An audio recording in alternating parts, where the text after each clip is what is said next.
Welcome to Grassroots Rising, Leveling Up in the Climate Fight. My name is Mark Reynolds. I'm CCL's ED, and I'll be hosting this weekend's seminar. I particularly want to welcome those two people who registered from Mississippi last week, because that allowed us to have people registered from all 50 states in the District of Columbia. It's a far cry from the organization I joined in 2009, where there were 6 chapters and 21 active volunteers. I also want to welcome the people who are joining from other countries, which include Canada, Sweden, Poland, Nepal, Kazakhstan, Uganda, Kenya, Nigeria, Ghana, Australia, Great Britain, Spain, Trinidad, Bulgaria, and Italy. If you're joining from some country outside of those that I just mentioned, if you could just put that in the chat, we do love to know who's here. So if you are from a country other than the ones I just mentioned, please make sure and put that in the chat. So what's going to happen over the next couple of days? In just a moment, I'll be introducing Dan Jones, who will be doing our opening keynote session, and there should be plenty of time for questions and answers. And then we'll be hearing from Dana Nucitelli. So there has been plenty of bad news, and just really the obvious impacts of what's happening from climate change around the world, but there's been some good news also. And so we'll hear from Dana Nucitelli about some of the good things that have happened over the last year. Then you'll hear from our government affairs team, Ben Pendergrass and Jen Tyler.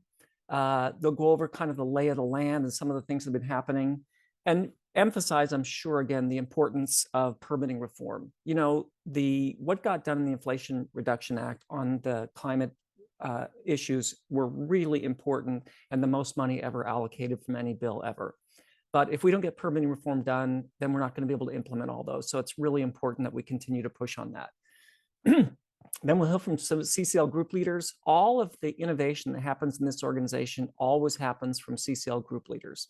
And so we always like to hear, where are they pushing the envelope? What are they doing to kind of innovate and develop where the organization is going? Then we'll have some breakout sessions, which I'll go over in just a moment. We have a message from Senator Hickenlooper about the Big Wires app, and then Dr. Danny Richter, probably one of the country's leading experts on carbon pricing. It'll be so great to hear from Danny about particularly the importance of carbon pricing, even in the face of what happened with the Inflation Reduction Act. In terms of the breakout sessions today, there's a session on making your lobby meetings more memorable. Lights, Camera, Action is really about hosting film screenings in your area. There's a session on coalition building, resiliency, and then social media.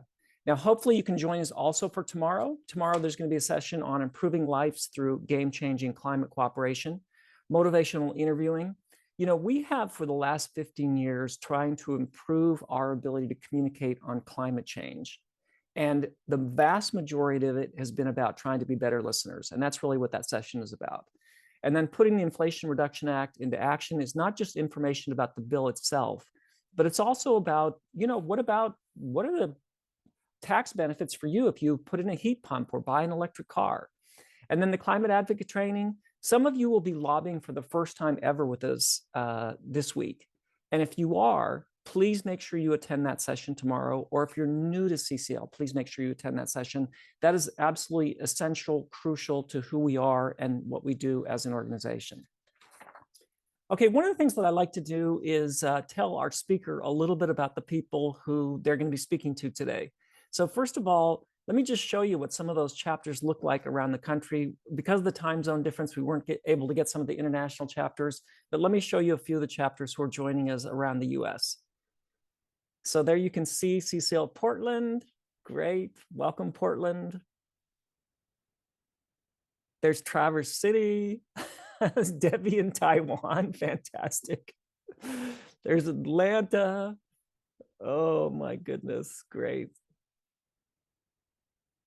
Okay, fantastic. Welcome. Thank you all for joining us, and thanks for making yourself available. All right, I'd like to tell our speaker 3 more things about the people you're going to be speaking with. First of all, regarding climate solutions, I suspect this might be the most knowledgeable group of people that you've ever spoken to. So 4 years ago, we had our annual summer conference in DC. There were 1,600 people there. The outside speaker asked the question, has anybody here ever heard of a carbon border adjustment mechanism? every hand in the room went up. So I can't imagine any other room where someone would ask about something as nuanced as that and every hand went up. So we are full-on climate solution nerds. So you're talking to people who, regarding climate solutions, we are full-on into what will solve the problem. Second is, these are probably the most active people you're ever going to speak with. So regarding just the first 3 quarters of this year, they've had 873 meetings with members of Congress. So this is volunteer lobbyists who are meeting with a member of Congress, and this is just year to date. With our lobby week this week, that total will go over 1,000 for sure this year. They've submitted 92,564 personal letters to Congress. And it's hard for us to measure social media, but regarding traditional media, 1,499 published letters to the editor and op-eds. Here's the third thing that I want to tell you about the people. If you're interested in bipartisan climate legislation, this is the group of people that you want to talk to. During the last 3 years, they have helped pass 6 bipartisan climate bills. That includes the Use It Act, the BEST Act, the Growing Climate Solutions Act, the SCALE Act, the Hope for Homes Act, and the Climate Ready Fisheries Act. So if you're interested in bipartisan work, this is the group that you're going to be very interested in speaking with. So I think most of you are familiar with Van Jones from his work at CNN. I'm sure you followed him there. Many of you have probably read one or more of his books, including the most recent, Beyond the Messy Truth, How We Came Apart, How We Come Together, that he wrote in 2017. Probably familiar with many of the enterprises he started, including the Reform Alliance, Color of Change, the Eller Baker Center for Human Rights, and Dream.org, which works to close prison doors and open doors of opportunity in the green and tech communities. In 2009, he was the Green Jobs Advisory in the Obama White House and has actually been successful in pushing through initiatives with the last 4 administrations, including Clinton, Bush, Obama, and Trump. Most recently with the First Step Act, which the New York Times calls the most substantial breakthrough in criminal justice in a generation. So Van Jones, one thing we share deeply with you is a commitment to bipartisanship, to nonpartisanship. And thank you so much for making yourself available today. Well, it's an honor, and can you hear me, brother? Yes. Mm-hmm. Good.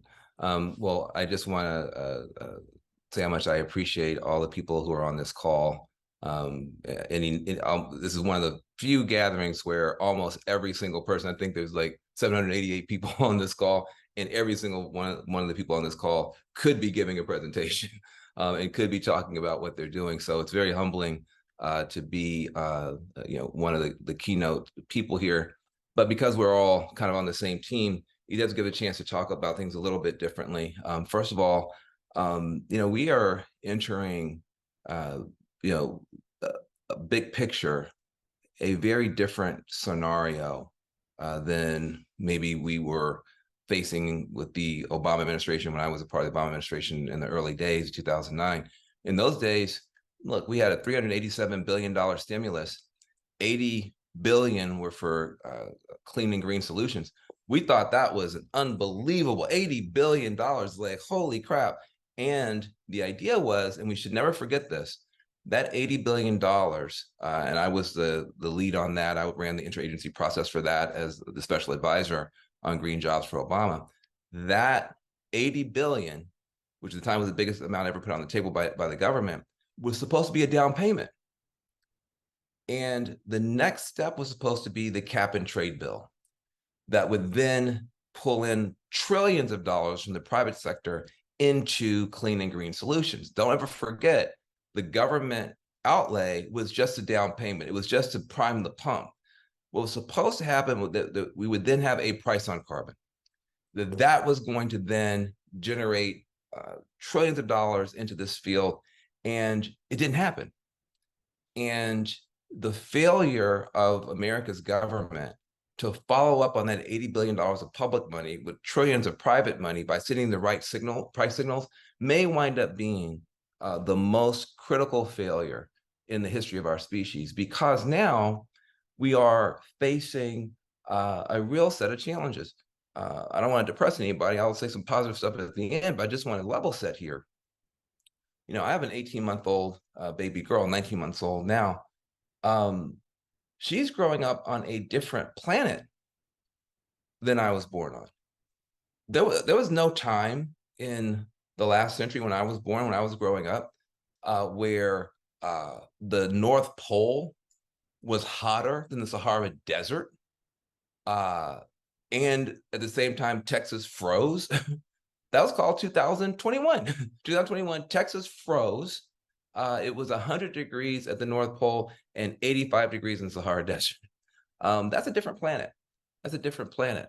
And things continue to move in a more negative and I think frightening direction from an ecological point of view, which means the work that we're doing now, having lost 15 years of what should have been 15 years of aggressive price signaling and innovation and invention and investment, is the most important work in the world. It's the most important work. What we're doing, what we're focused on is the most important. And we should not give up on the fight for a real price signal. Part of the challenge is that I think because there has been such a big chunk of government outlay that we think, well, all the work is done. Now we just have to implement. It is true we have to implement, and people will talk about that. But this is not enough. We'll burn through this $300 billion, and we'll still have a bunch of problems. Just level set that yes, it's a big victory. Yes, $300 billion is a lot more than $80 billion. Yes, we've done something incredible. Yes, we should be praising Biden for his leadership. And we still lack the most important tool that we need, which is to have a true price signal, and then let the magic of the market take us across the finish line. That said, for me, my most recent round of work has been in the criminal justice space, and I've learned a bunch working across party lines and working across party lines as parties have gotten further and further apart and more, let's just say, unhappy with each other. I'll put it that way. And so I'd like to just share some of the things that I've learned. Now, I'm a progressive. Others of you may not be progressive, so this may not be useful to you. But I'm a progressive, good, strong Democrat, and reaching across the aisle, as my team and I have done, on criminal justice and also climate. There's some stuff that we've learned, and there's stuff that I'd like to share. First of all, I do think that sometimes we get hung up on language.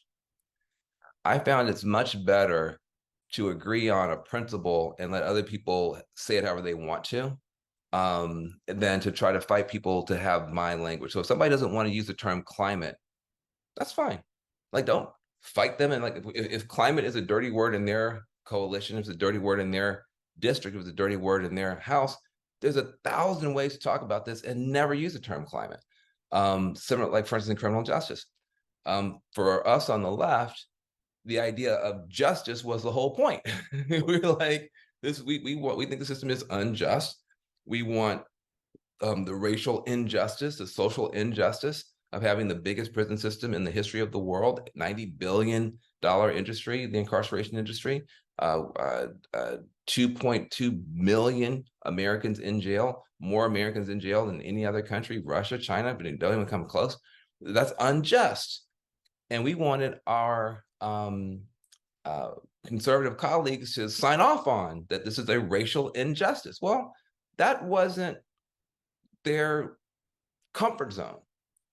For them, it was a question of liberty, of limited government, of individual dignity.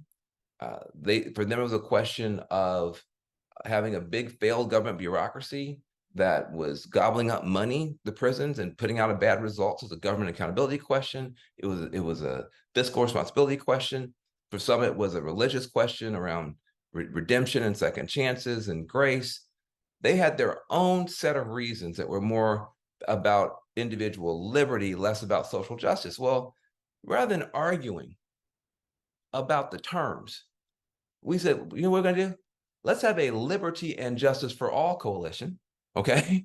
So that we can just work together, and you say it your way, I'll say it my way. And we were able to get, I think, 12 bipartisan bills done in red and purple states, including dignity for incarcerated women, where we banned the practice of shackling women who were giving birth in Southern jails, with the family values right and the social justice left coming together, each speaking in their own terms, each willing to talk about it in ways that made sense to them. And we didn't try to police each other's language.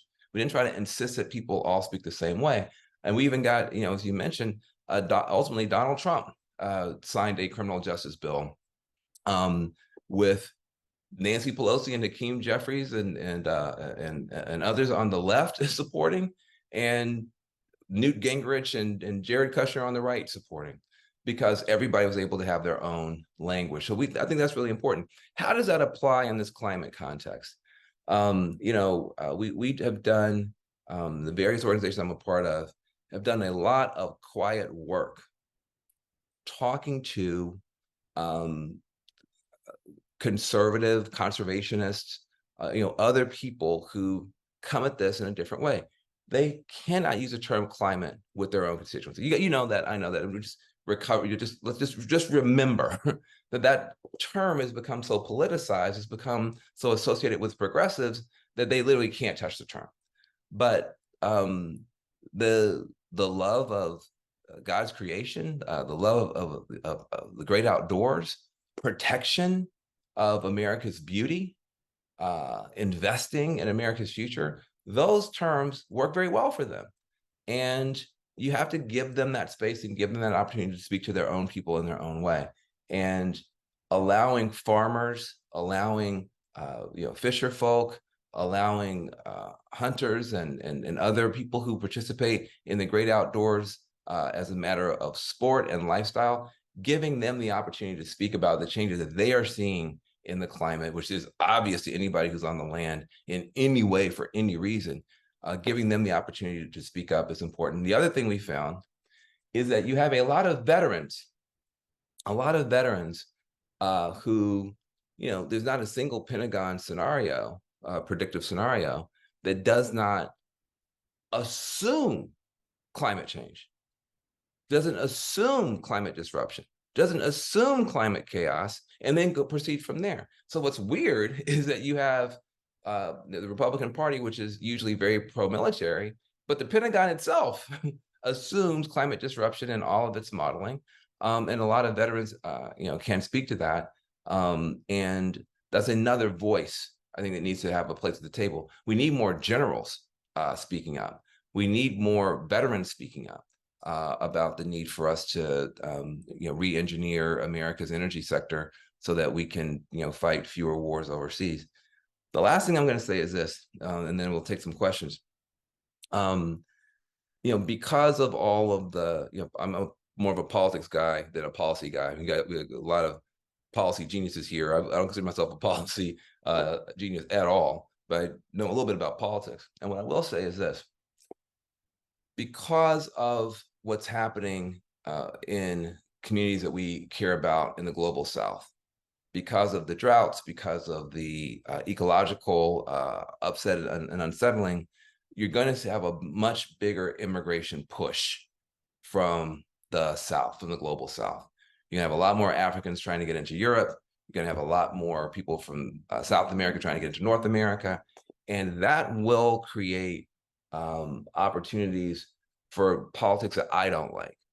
You might call it right-wing populist politics, whatever you want to call it. The people, whenever you have an influx of newcomers, there are always people who want to scapegoat those newcomers. That could create a bad cycle where the immigration push empowers right-wing governments, right-wing movements. The negative right-wing, everything on the right is not bad, but negative right-wing populist sorts of movements, which then take over governments, which are then not that willing to lead on climate, which then lets the planet get hotter, which then pushes. We could be in a political feedback loop where the consequences of runaway climate change actually empower the least likely people to do anything about it.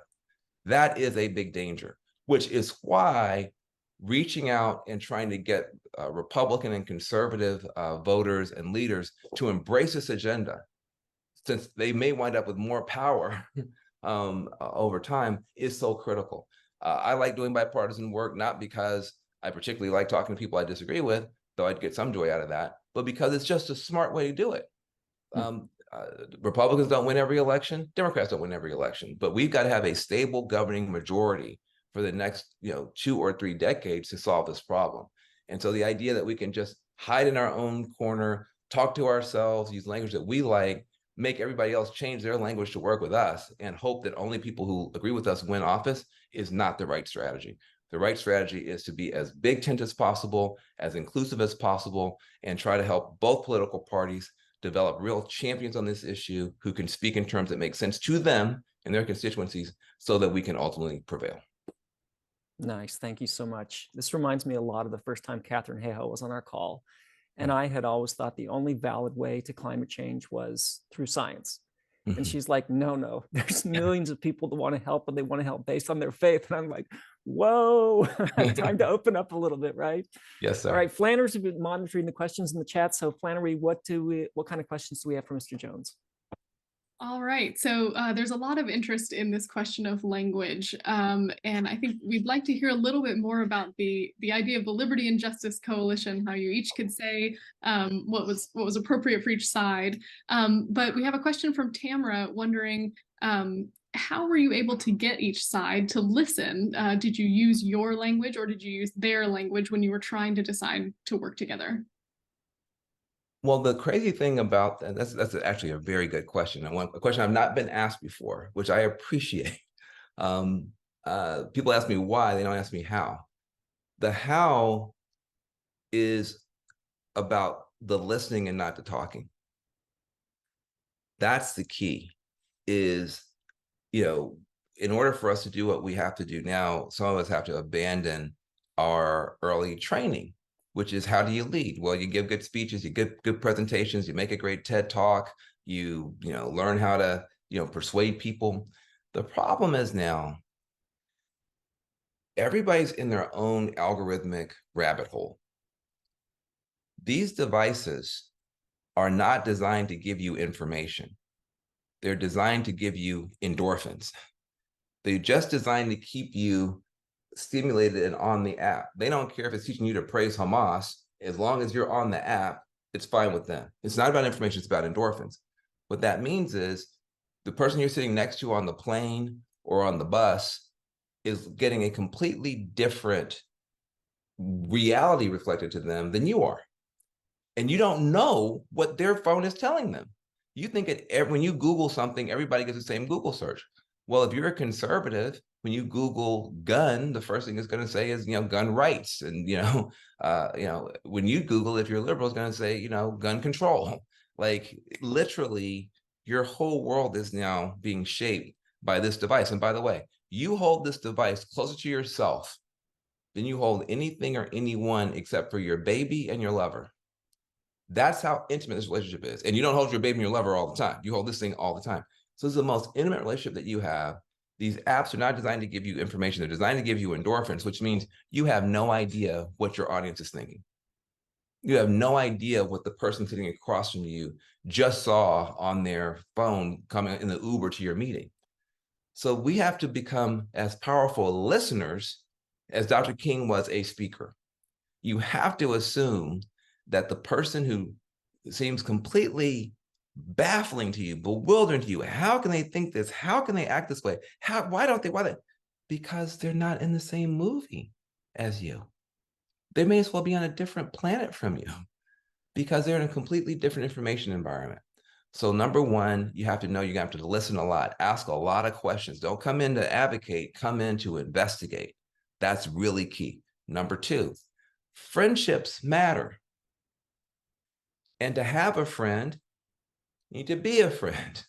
Simple stuff. We're failing kindergarten. We were able to get this thing passed because I had a TV show with a guy named Newt Gingrich. Newt Gingrich and I had a TV show together called Crossfire. I was a liberal, he was a conservative. We fought all the time on air, but off air, we got to know each other. And we discovered little areas of overlapping interests around addiction, around youth in trouble, around criminal justice. And we just started working on those things together. But it was the friendship, it was the fact that we knew each other. Thank goodness for CNN, I would have never met Newt Gingrich. But because I did, my whole life changed. I met a bunch of his friends who were conservative, met a bunch of my friends who were liberal. We got a bunch of stuff done. So number one, nobody is crazy. Everybody is rational based on the information that they have and the interests that they have. So when somebody's doing something you don't like, you can't just call them crazy and say they're in a cult and be mean to them. You have to figure out, well, what are your interests? What are you trying to accomplish? And what information do you have and where do you get it from? Which means listening, investing in listening. And then you've got to do the translating in your own mind to try to figure out where is the common ground. And then it's just important to make friends. And the thing I'll say about friends, I really mean friends. Jared Kushner became my friend. Newt Gingrich is my friend. If something happens to Jared, if something happens to me, if Newt, puts out a new book, I reach out, hey, congratulations. We don't have to agree on 99 issues, but the fact that we have warm regard for each other means that in that 1% moment where something could get done if we came together, that is available. So it's about listening. It's about understanding the other person's information environment. It's about investing in relationships over time, not expecting them to sign your petition right now or they're in a cult. Sign my petition right now or you're an idiot. No, it takes time, but over time, you have more capacity for it. Fantastic.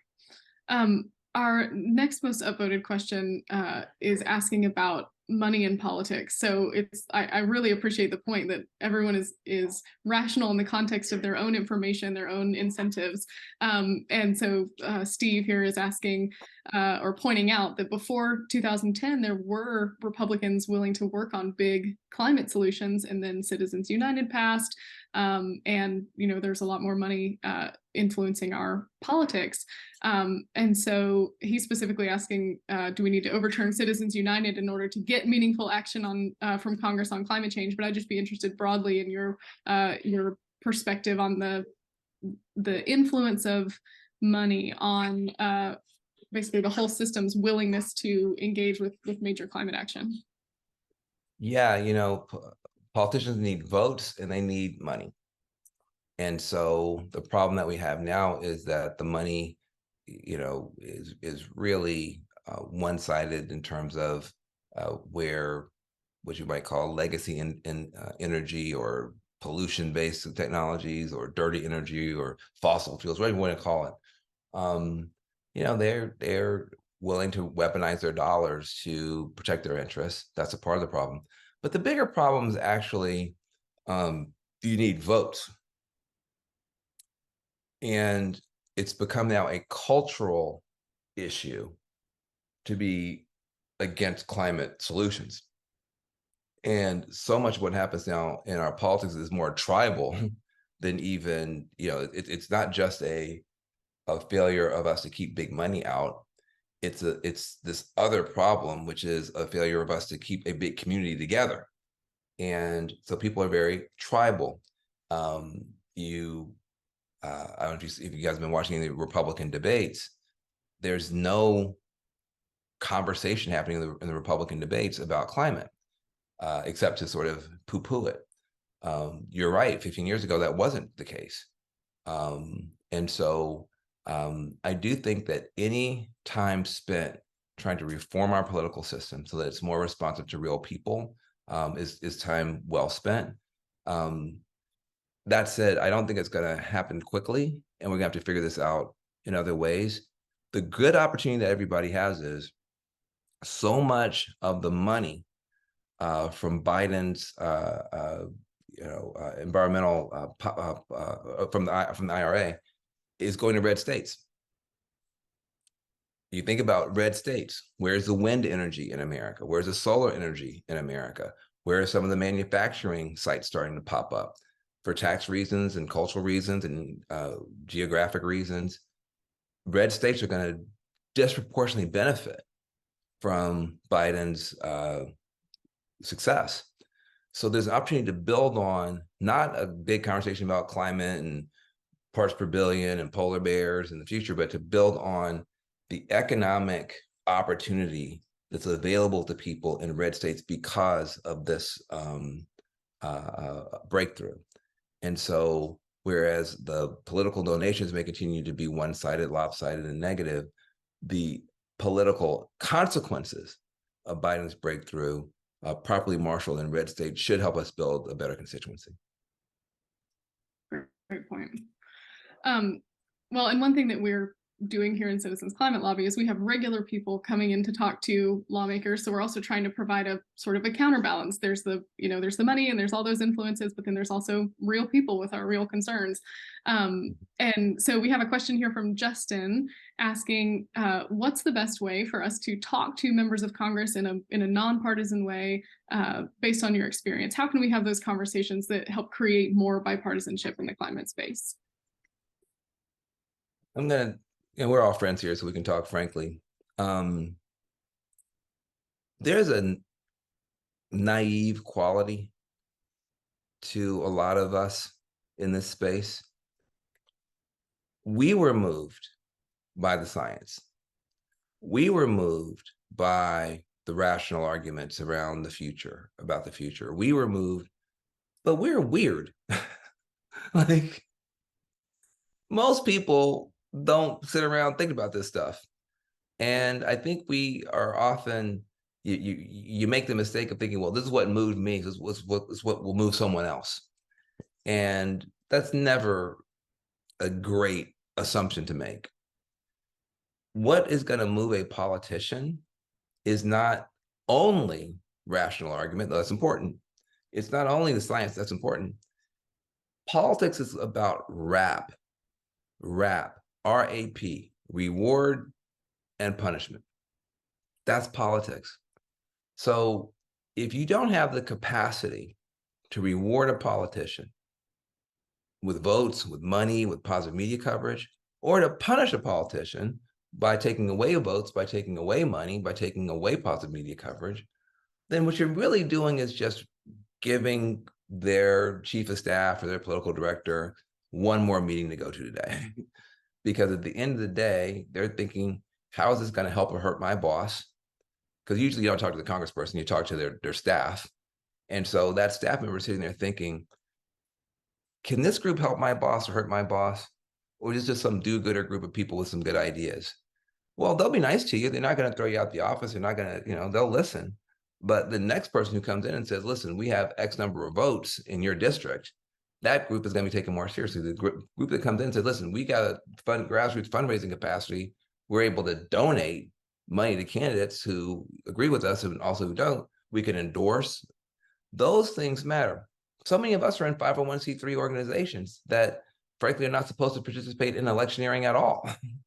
And so people who have PACs, people who have, other, even C4s, can at least offer blessings and curses that are meaningful.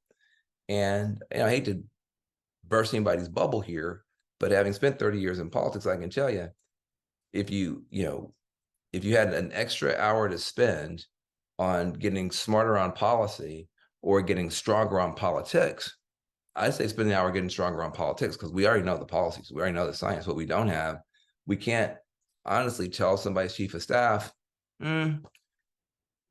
you won your primary by 4 points last time.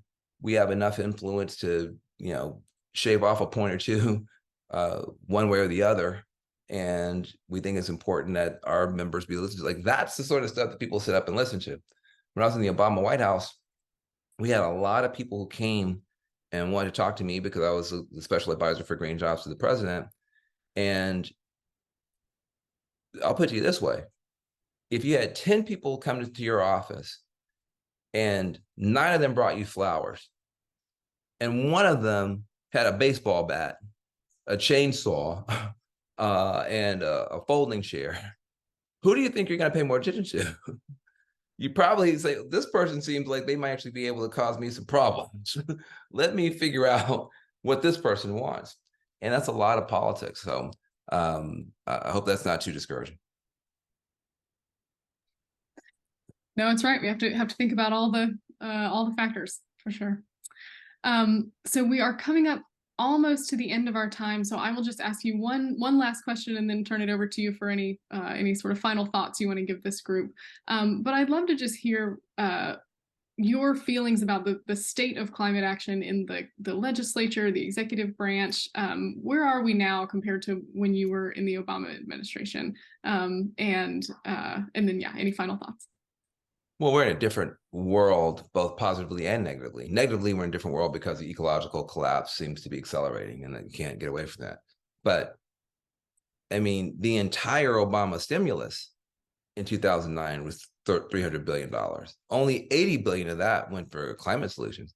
To have a $300 billion set of climate solutions is just insane compared to where we were in 2009, 2010. This movement is much bigger. There are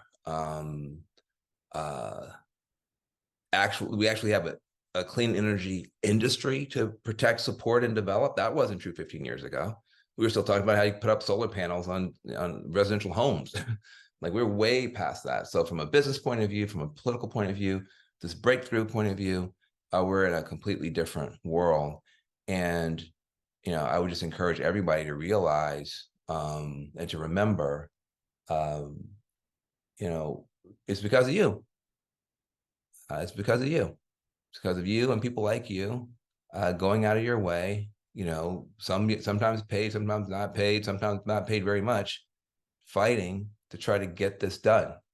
And, without the efforts of you personally, you know how much sacrifice you've made, you know what you've done, you know how hard this has been. Without your sacrifice, we wouldn't be here. And as impossible as it would have seemed, just a few years ago, that we'd have the kind of breakthrough we just got with Biden, more breakthroughs are possible.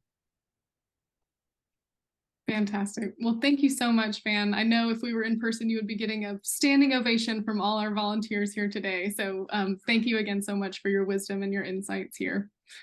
Thank you for the opportunity. Absolutely. And thank you for all your extraordinary work. Really appreciate it, and making yourself available today. Thank you. Happy to do it. Proud to do it. To be continued. All right. Thanks, Van. And thanks for all the lovey things. Oh, that's good for my self-esteem. We're a very loving organization, Van. Thank you. All righty. Peace. Thank you. Thank you so much. Thank you for listening to this episode of Citizens Climate Lobby's training program. You can tune into more episodes anywhere podcasts are available. Inspired by what you heard today? Join Citizens Climate Lobby to advocate for bipartisan climate solutions. Go to community.citizensclimate.org to find more trainings, resources, your local chapter, national action teams, discussion forums, and more. Be sure to like our Facebook page and follow us on Twitter and Instagram @CitizensClimate. We also invite all of our listeners to subscribe to our YouTube channel for more inspiration. Like what you hear? Recommend us to your friends and make sure to give us a 5-star rating. It helps us show up on other listeners' feeds. Feel free to pass on any suggestions for future episodes in the comments as well. And together, we are creating the political will for a livable world.